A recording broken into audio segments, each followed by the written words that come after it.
ज्ञान से करना। जो ज्ञान को स्व और पर दोनों रूप में अनुभव करे, समझो वो आदमी प्रामाणिक है। उसकी बात सुनना। जो धर्म आपको ज्ञान का यह गुणधर्म बताए कि ज्ञान में दोनों तरह की क्वालिटी है, उस धर्म को स्वीकार करना। जिस धर्म में यह कहा गया हो कि ज्ञान स्व प्रकाशी भी है और पर प्रकाशी भी है, क्योंकि ये ज्ञान का गुणधर्म हमें दिखाई देता है, महसूस होता है। और फिर भी अगर केवल हम ज्ञान को पर को जानने वाला मानेंगे तो हम कभी भी स्वयं में नहीं आ पाएंगे, स्वस्थ नहीं हो पाएंगे। स्वस्थ होने का मतलब स्वयं में माने स्थित होना। वह स्वस्थ है, वह ज्ञान स्वस्थ है जो ज्ञान का स्व अवभाषण करता है। तो जितनी देर आप ध्यान में हैं, मुझे लगता है बस उतनी देर आप स्वस्थ होंगे, उतनी देर आपका आरोग्य है ज्ञान का। और जैसे ही आपने आंख खोली या आपका ज्ञान अंदर अंदर भी अपना अवभाषण ना करके दूसरे के बारे में सोच रहा है, जान रहा है, ये सब ज्ञान की रोगड़ताएं हैं। समझ आ रहा है? आप शरीर से रोगी बाद में, पहले मन के रोगी, और मन के भी रोगी बाद में, उससे पहले ज्ञान के रोगी। ज्ञान आपका रुग्ण है तो मन में आने वाला ज्ञान भी रोग पैदा करेगा और उससे ही आपके तन में भी रोग पैदा होंगे। तो आचार्य कहते हैं ज्ञान का यह स्व पर अवभाषक जो भाव है, यह ज्ञान का स्वतः सिद्ध स्वभाव है। इसी तरह से हे भगवान, आपने पदार्थ में सामान्य और गुणधर्म की जो व्यवस्था बताई, ये स्वतः सिद्ध है। हर पदार्थ सामान्य भी है, विशेष भी है। तो ज्ञान सामान्य को जानता है जब अन्वय ज्ञान के साथ चलता है।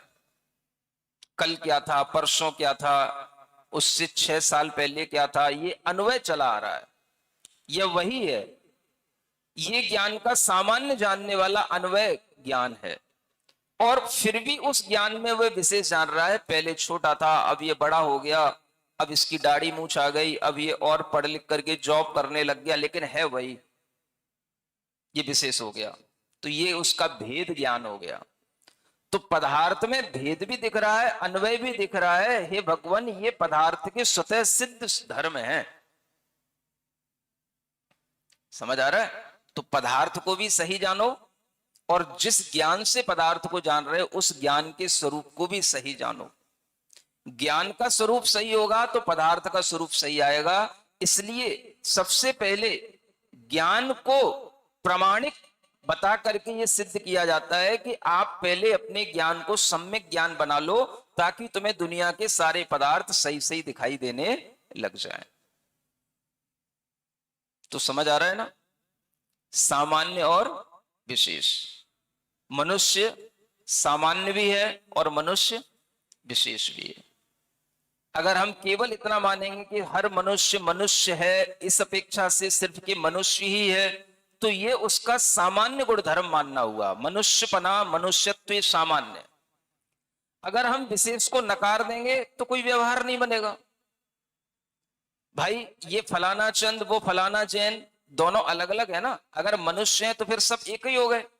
तो किसी के घर में कोई भी घुस जाए, फिर किसी की कंपनी की मालिक कोई भी बन जाए, किसी भी डायरेक्टर की सीट पे जाके कोई भी बैठ जाए, मनुष्य सब समान है, सब मनुष्य मनुष्य हैं। फिर तो पीएम की कुर्सी पे जाके बैठ जाओ। पीएम भी कहते हैं मनुष्य समान है, सब समान है। तो समान का मतलब क्या है?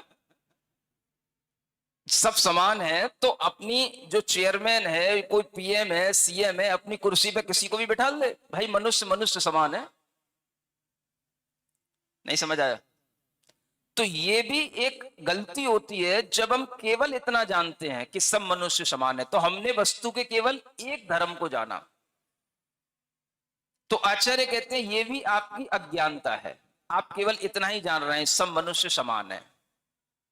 मनुष्य में समान धर्म भी है और विशेष धर्म भी है। अगर विशेष नहीं होगा तो मनुष्य तो हमारा पति भी है और मनुष्य हमारा पुत्र भी है। नहीं समझ आया? बहन हमारी मनुष्य हमारी बहन भी है और पत्नी भी हमारी और बेटी भी हमारी मनुष्य है, तो सब मनुष्य ही है। तो सब मनुष्य होने से सब एक हो गए क्या? कुछ तो अलग अलग रहेगा ना। वो अलग अलग क्या है? वही विशेष है। भाई स्त्री होते हुए भी ये मेरी माँ है, ये मेरी बेटी है, ये मेरी बहन है, ये मेरी बहू है, ये उस स्त्री की भी सामान्यता में भी विशेषता हो गई ना, मनुष्यता में भी विशेषता हो गई ना। तो हर चीज सामान्य और विशेष के साथ चलती है। आज के बच्चे केवल मनुष्य मनुष्य की तरह सामान्य है, उन्हें जिससे विवाह करना होता है तो उनका ये फंडा आ जाता है बीच में, सब मनुष्य समान है। नहीं समझ में आ रहा? किसके लिए? विवाह करने के लिए।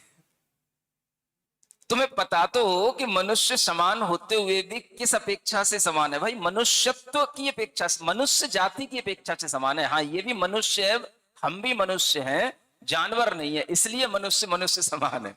लेकिन मनुष्य और मनुष्य में कुछ विशेषता तो है। तो विशेष धर्म को माने बिना वह बच्चा जो इस तरह की बात करेगा वो अज्ञानी कहलाएगा, समग्रता का ज्ञान नहीं कहलाएगा। इसलिए आचार्य कहते हैं समग्रतास्ति। ये समग्रता जो आती है ये सामान्य और विशेष दोनों गुण धर्मों को जानने पर आती है। आप सामान्य भी हैं, आप विशेष भी हैं, और ये विशेषता आपको खुद भी अनुभव में आती है। नहीं आती? जब आप अपने बेटे के सामने होते हैं, जब आप अपने बॉस के सामने होते हैं, तो अलग अलग विशेषताएं आपको समझ आती हैं कि नहीं आती? बेटे के लिए आप बॉस होते हैं, बॉस के लिए आप बेटे होते हैं। ये सब विशेषताएं जो हैं ये भी उसी सामान्य धर्म के साथ चल रही होती हैं। इसलिए जो बच्चे सिर्फ इतना सीखते हैं कि सब मनुष्य समान हैं, वो एकांगी दृष्टिकोण बना लेते हैं, समग्रता का ज्ञान नहीं होता उनको। तो आचार्य कहते हैं समग्रता को जो जानने वाला होगा वही ज्ञान अपने आप में राइट नॉलेज कहलाएगी। उसी को हम एक तरह से स्वच्छ ज्ञान, कंप्लीट नॉलेज कहेंगे। वही शुद्ध है, वही कंप्लीट है जिस ज्ञान में समग्रता, स्व और पर, सामान्य और विशेष दोनों रूप में जानने में आती है। तो आपके लिए सबसे बड़ी चीज यही है कि हमने अनादिकाल से पर परिणति में तो ज्ञान किया, लेकिन स्व परिणति का कोई भी ज्ञान हमने नहीं किया। आंख बंद करके स्व आत्म साधना का हमने कभी कोई भाव नहीं किया, क्योंकि हमने